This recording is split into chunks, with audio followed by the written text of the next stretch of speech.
Mr. and Ms. Internet, and all our ships at sea.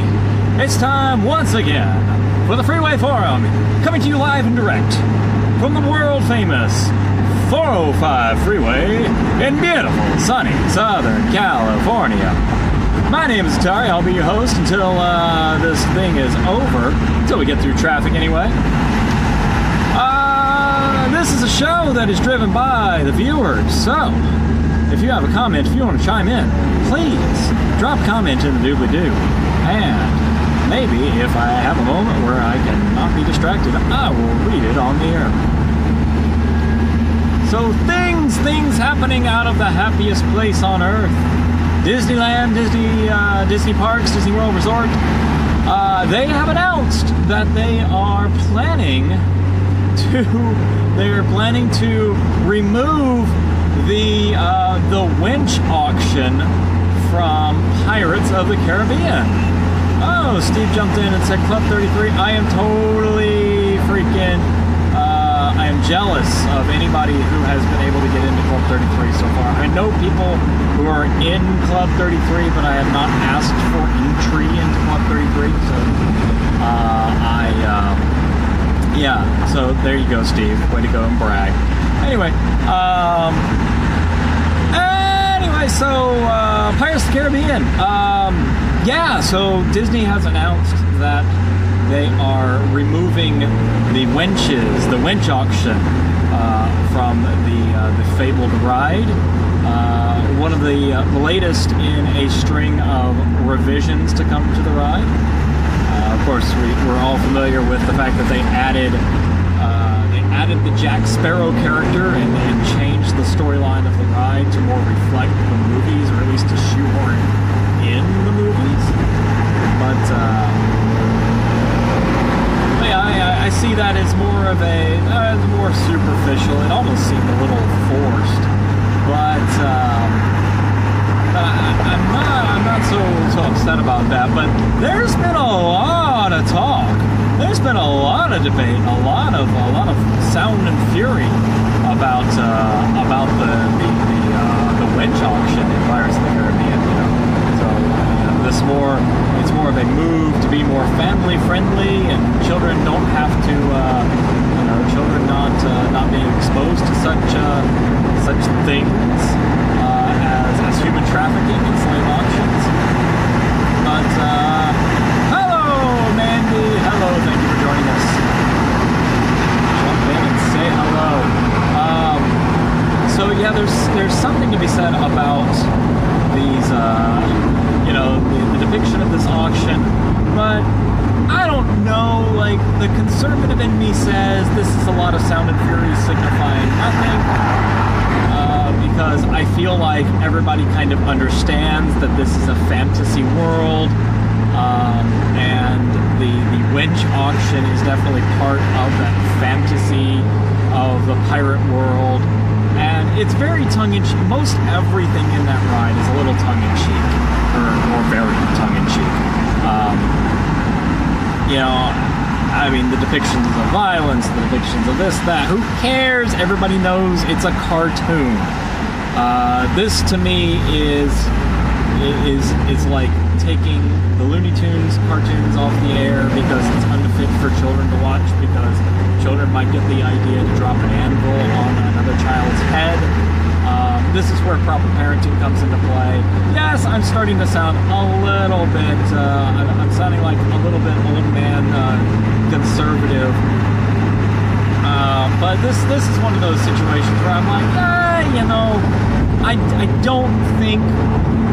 don't know if Walt would have approved. Now, that's the other side of this coin is, Walt wanted it to be, Walt Disney wanted Disneyland and Disney World, he wanted them to be living sort of things. He never wanted them to be quite finished. It's always in flux, always changing with technology, changing with the times. And so, yeah, I kind of feel like that's a good sort of reconciliation for it, and that's fair. That is fair. We don't know what Walt would have said, so we just kind of have to go with it. And while I'm not particularly upset by it because, you know, change comes, and Lord knows I have ridden this ride enough. I have ridden that ride enough that I have the storyline memorized, and I have actually sat through the purgatory of a ride malfunction. We were in the boat, and gosh, where were we? I think it was pretty much the entire, pretty much from the wench auction, where, you know, we're going from the wench auction into the drunken revelry pirates, in, you know, and then you go inside into the fort with the jail scene and all that stuff. The ride didn't shut down, but it was stuck. I mean, the ride itself takes a good 20 minutes to get through. It's very long.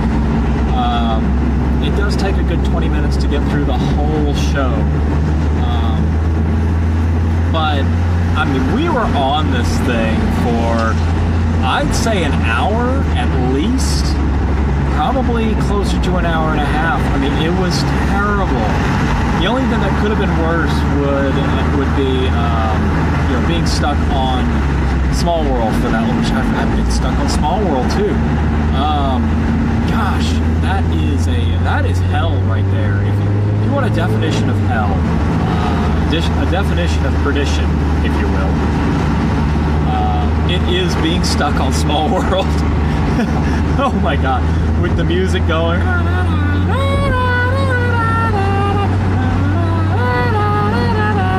Just having that ringing through your head, just blaring for what seemed probably the better part of an hour at least. But you know, having, oh God, Journey to Atlantis. Oh wow. So side note here, side trip here. Steve just brought up a very interesting story. And one I had almost forgotten about. It's probably the reason my brain does not immediately go to this story. But we had this. Oh, Barbie. Very quick aside. Barbie wants everyone to know that I appreciate her sharing this video, which I do, by the way. If you do share this video, please do. If you're enjoying what's going on, we love to have many people in here from all walks of life. We love to have all your friends in here, and we're just gonna have a good old time talking to everybody. So back to the story Steve brought up. This is my senior year of high school. I want to say it was my senior year of high school, and maybe it was sophomore year. I don't recall right off the top of my head now. But we had gone to Disney World for a band trip. We'd gone to Disney World, and it was really more like an Orlando trip, because it wasn't just Disney World. We did Disney World, we did Universal, we did SeaWorld, and we'd spent, it was New Year's Eve, we were at SeaWorld, and this was back before SeaWorld really had a lot of attractions besides the cetacean shows. So there wasn't much to do, especially late at night, because the park was closed. I mean, it was closed. It was, you know, there were no shows, so it was really just kind of wandering around SeaWorld, doing like the 3 rides that they had. And one of those rides was the brand new Journey to Atlantis, which is this. If you've never been to SeaWorld, Journey to Atlantis is this interesting Disney-style dark ride, boat ride, roller coaster hybrid. It's very interesting from a ride design standpoint. Very interesting. Part of the ride is a dark boat ride a la Splash Mountain, and it does have the big drop with the splash and everybody gets wet thing. So it's partly that, and it's partly like a non-inverted roller coaster. So, you know, you're going quickly, you're going fast, and you're racing through turns and things like that. And so it was that ride, and there was a motion simulator ride a la Star Tours. Those were the only rides that they had at SeaWorld at the time. Yeah, way before Blackfish. Way before Blackfish. Gosh, 15 years before Blackfish. Anyway, so those are the only rides they had. So we're a bunch of teenagers, and we're used to Six Flags and, you know, thrill rides and so forth. And this is the closest thing to a thrill ride, and we're bored because there's nothing to do. Yes, we are getting old. There's nothing to do at the park. There's no shows. There's no exhibits are open. Nothing. So we just rode Journey to Atlantis all night long. We just stayed on the thing. We were just like, go, you know, and they just roll it through because there was nobody there. I mean, it was a private, semi-private party. It was all the high school bands that had come down to do like Disney World's Magic Music Days or whatever they call it. And so, you know, there wasn't a lot to do there, and we were bored. There wasn't anybody in line, so we just rode this thing over and over and over. We were soaking wet, and this is December. And yes, it's Orlando, but Orlando gets a little chilly in midwinter. So it's me and Steve and Chris, and I think Brad was there, and I don't remember who all was there, but we just rode this thing over and over and over and over again. We had the whole freaking thing memorized. We were yelling at the characters and yelling at the narrator, and just, I mean, it was like a Rocky Horror show by the time we were done with it. It was one of those experiences that you just, apparently I kind of pushed it to the back of my head, but yeah, once you get a memory of it, yeah, you never forget something like that. And I'm curious, we had a ride photo. We had a ride photo made. One of us bought a ride photo. I'm curious if that photo still exists. I think Steve might have it. If you have it, Steve, throw me a thumbs up there and let me know. But yeah, so Journey to Atlantis was an interesting little story. But so I want to know, you guys. So yeah, so I just rolled through that dead zone in Long Beach, down by the airport. So anyway, so you guys are doing a great job. I really appreciate all the conversation going on. Love all the conversation going on down in the comments. And so I want to know, so we were talking about Journey to Atlantis over at SeaWorld. And so the topic of conversation is Pirates of the Caribbean and why, and how Pirates is going to be losing the wench auction, and how people feel about that. So I want to know how you feel about the wench auction in Pirates of the Caribbean, and let me know what your favorite Disney ride, Disney attraction is, or what is your fondest Disney parks memory. Steve says the Tower of Terror. Now, do you have the Tower of Terror, or you hate the Tower of Terror? I'm trying to read that. Tower of Terror is absolutely one of my favorites, by the way. I think it probably... No, it's not my favorite. I'll get to my favorite in a minute. It is my second favorite. It is my favorite ride at California Adventure. Unfortunately, it's no longer at California Adventure. So, you know, it's been turned into this Guardians of the Galaxy thing, which I'm upset about, because I love Twilight Zone. Twilight Zone is one of my favorite TV shows. So I really, really enjoyed the aesthetic and the theming of the ride. I mean, that was why it was one of my favorites, because you you really were like stepping into this tongue-in-cheek sort of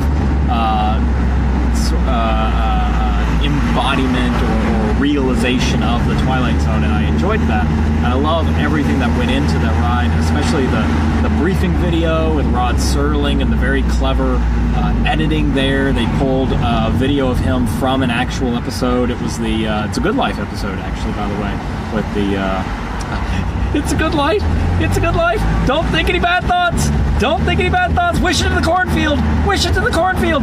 Anyway, so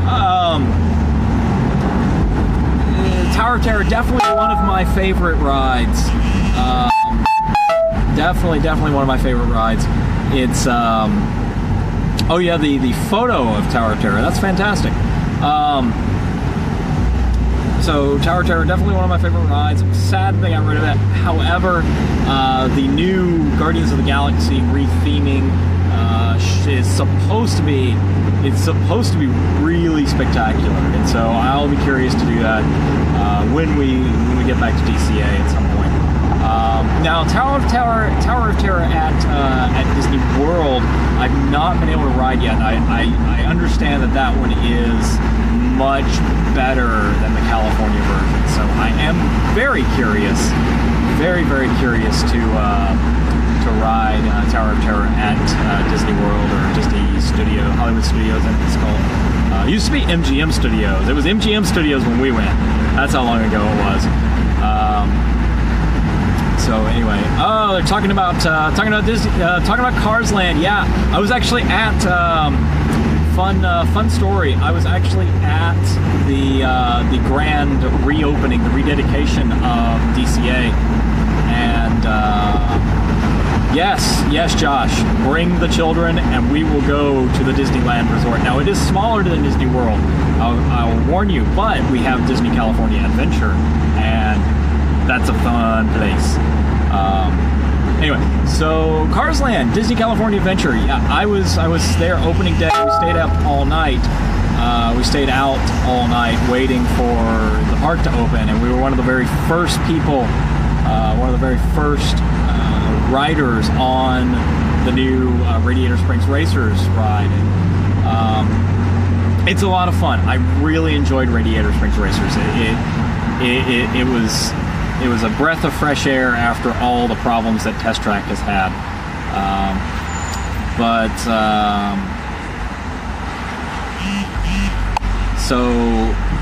So Radiator Springs, really great. Cars Land is phenomenal. The theming they have in Cars Land. Hey, Steve just shared the video. Thank you, Steve, for sharing this video. By the way, if you enjoy what you're watching, please share. Get as many people in as you can.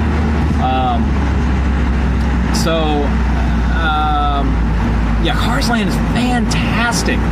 I really enjoy Cars Land. It really feels like you're walking into the movie, the original movie.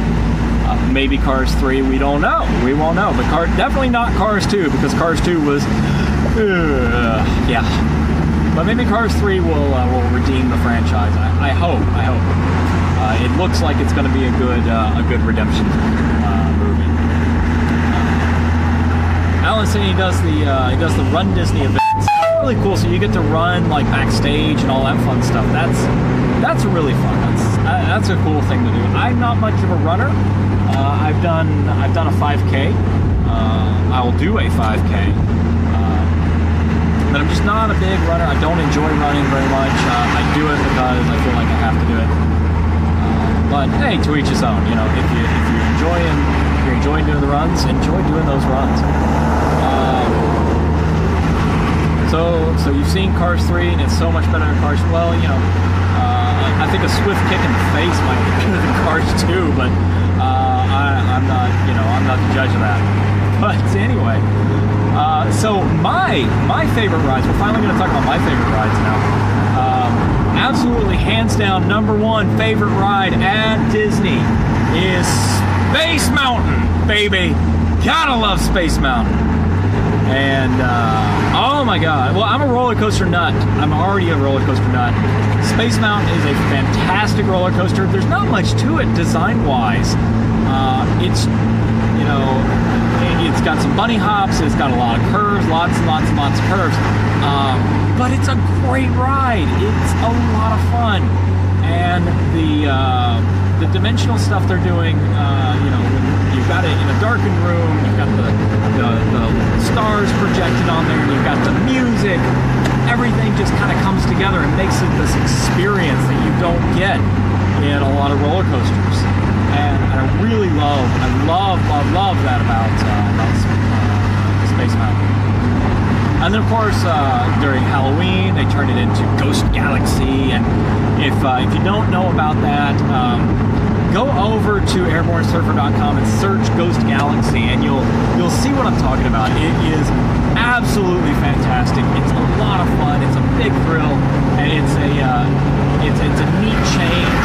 And they only do it for October, and it's something that's very special, and I love it. Oh, Hippopotami-Ties. Oh, Trader Sam's Enchanted Tiki Bar. Man, I love that place. Trader Sam's, if you don't know Trader Sam's, people, if you've been to Trader Sam's and you know about Trader Sam's, leave comments in the doobly-doo. Tell people how magical Trader Sam's is and how amazing it is. Because I cannot do it justice here just talking about it. You can go to my YouTube, youtube.com/theairbornesurfer, and you can see some videos from Trader Sam's. There's some of my older videos, but you can see there are things that happen when you order certain drinks at Trader Sam's. Oh, they got a Trader Sam's at Disney World now. Oh no, we're not special anymore. California's not special anymore. No more Trader Sam's exclusivity. But I love Trader Sam's. I have stories about Trader Sam's that I can get into if we have time. But speaking of Trader Sam's, the Tiki Room itself, I love Walt Disney's Enchanted Tiki Room. It's got a lot of, it's not a ride, it's a show, but it's got a lot of history to it. And why are you slowing down and getting in front of me?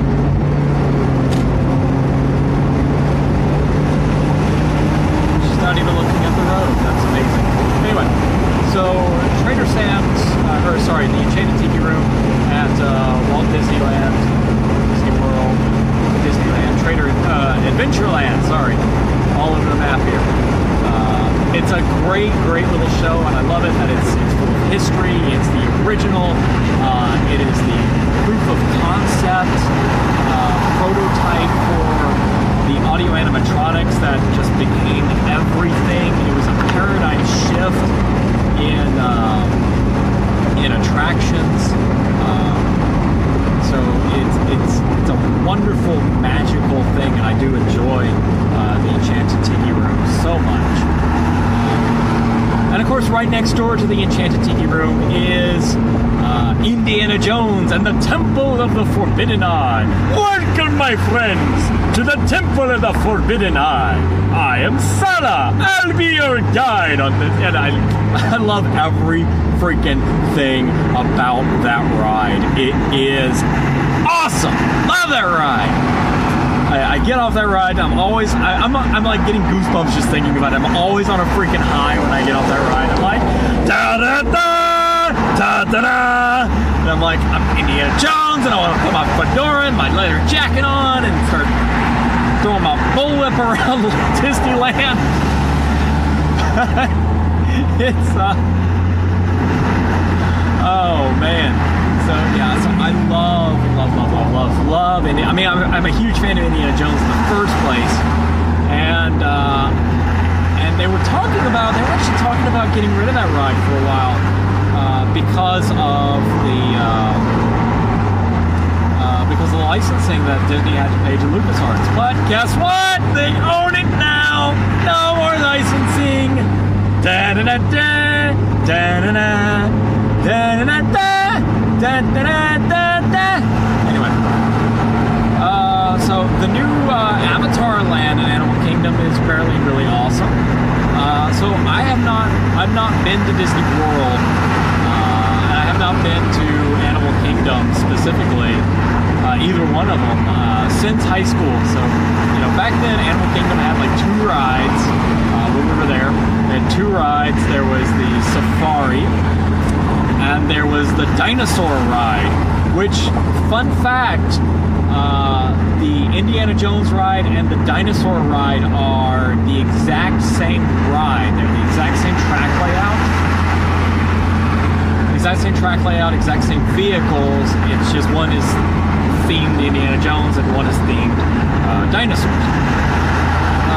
So I left a lot of F-bombs on that ride too. That was weird. Like, that was a weird day for me. Like, I was a little loopy. I think it was because I was tired. I was tired and highly caffeinated. And of course it was high school too, so why not? Anyway, so yeah, the dinosaur ride. The dinosaur ride was cool, and that was one of those things like I didn't expect that. That was fun, and you know, it is a very, very fun ride, and I enjoyed it. But I have not been to Animal Kingdom since they've added a lot more. You know, we went right when it had first opened. There was only the 2 attractions there, maybe 3 attractions or whatever. It was a glorified zoo, you know, when we first went. But yeah, oh, look at there. Alan's talking about how Dinosaur and Indy are the same track layout. Yes, they are. Fantastic. See, that's what's fun about this. See, obviously I'm not reading the comments as I try.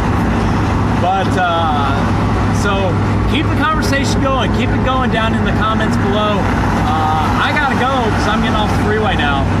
But, again, like this, hit me up over on the YouTube, youtube.com/The Airborne Surfer. Just search for Airborne Surfer on YouTube. You'll find me. And, you know, the Freeway Forum here on Facebook Live. Follow along on Twitter for more goodness at Airborne Surfer. And, of course, everything can be had at airbornesurfer.com. My name is Atari. Thank you for being here. Thank you for joining me on this conversation in this Freeway Forum. I'll see you guys again next week, and until then, tally ho, y'all.